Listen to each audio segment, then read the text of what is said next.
Olá pessoal, já começando mais um episódio de Educação Física no Cast e hoje a gente vai falar sobre ginástica alemã. A gente tá aqui com Deilson, Oi, Luísa, Oi. Joseildo, opa, Giulia Oi. e Álvaro. oi, Quando a gente fala de ginástica alemã, tem todo um contexto de surgimento dessa ginástica. A gente começa a pensar, né, sobre isso nesse período do final do século XVIII e início do século XIX, em que grandes revoluções aconteceram na Europa, que foi a Revolução Industrial e a Revolução Francesa, e esse contexto de revolução fez com que o povo europeu tivesse uma nova gama de pensamento científico, pensamentos sobre modos de produção, pensamentos filosóficos e, consequentemente, novas visões sobre o corpo. E nessa época, o corpo passa a ser visto como um elemento-chave, né, para o pleno desenvolvimento da nação.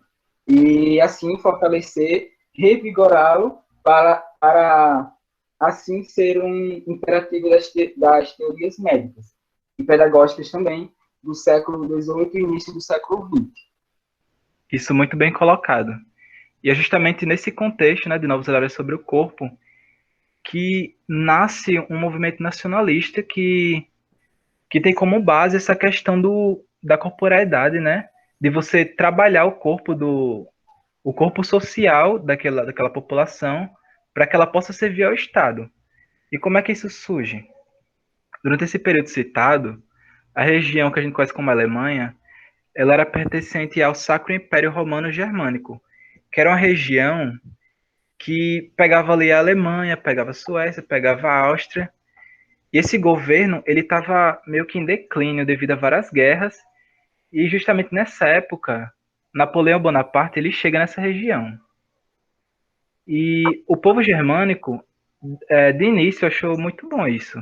Porque, como estava tudo destruído, achou que Napoleão traria coisas boas, né? Poderia meio que consertar toda aquela destruição, né? Que estava naquele ambiente.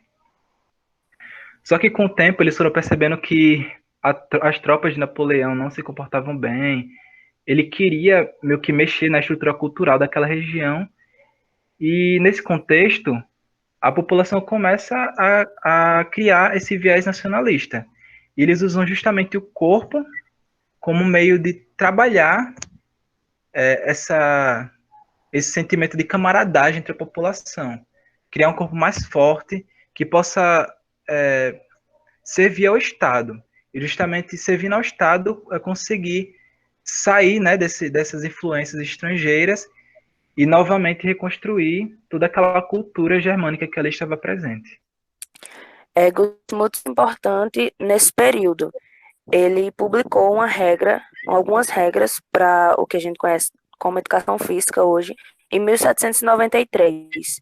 E ele é conhecido como o pai da ginástica pedagógica e o cara que desenvolveu as regras para as práticas de educação física.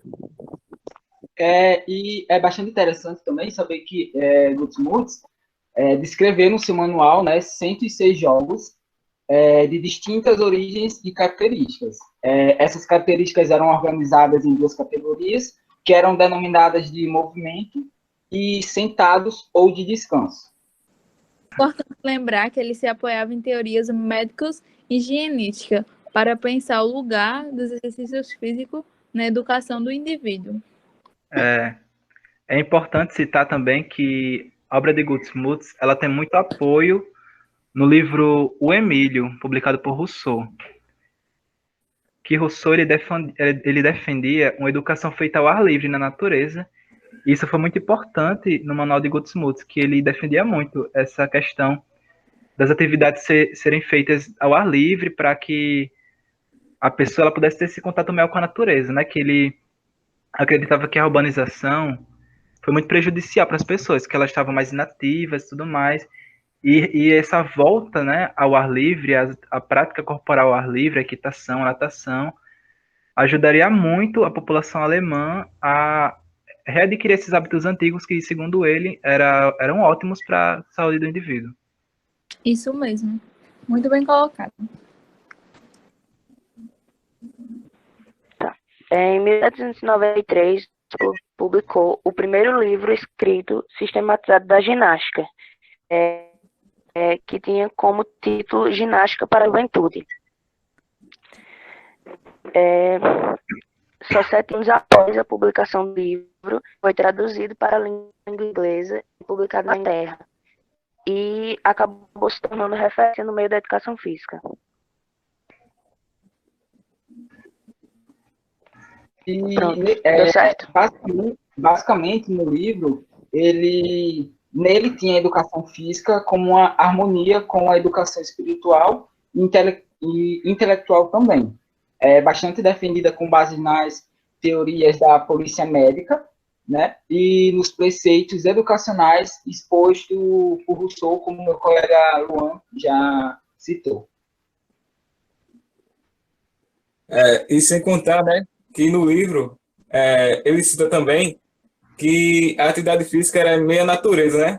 Exatamente para trabalhar a parte espiritual assim, entre espírito e mente. Ele tem assim como objetivo no livro, né, recuperar a população da degeneração física, né, e moral, que supostamente era cuidada naquela época, no local urbano. É interessante notar que a obra de Gutsmuth, ela foi feita a partir da vivência dele como pedagogo, né, que ele lecionou por alguns anos na escola de Schnepfenthal, na Alemanha, e a partir da observação ele foi desenvolvendo esse manual. Gutsmuth, analisando sua obra, afirma que ela é imperfeita, por se basear apenas nos seus anos de prática na escola, né? Dessa forma,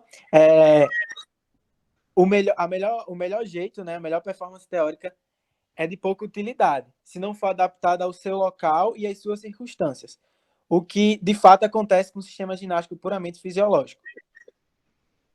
Isso justamente. Que ele acreditava que, para essa teoria ser mais concreta, ela teria que utilizar de princípios fisiológicos, porque só a experiência que ele teve como pedagogo, observando as práticas, não era necessária. Ele tinha que ter aquele viés fisiológico para o método dele ser mais concreto e atingir níveis mais satisfatórios. E visto toda essa prática em relação a Gutsmuth, é bem notável que Guts, né, influenciou bastante nas ideias de Jean, que vai ser também um importante chave para a ginástica alemã, que no caso a gente vai tratar no próximo episódio.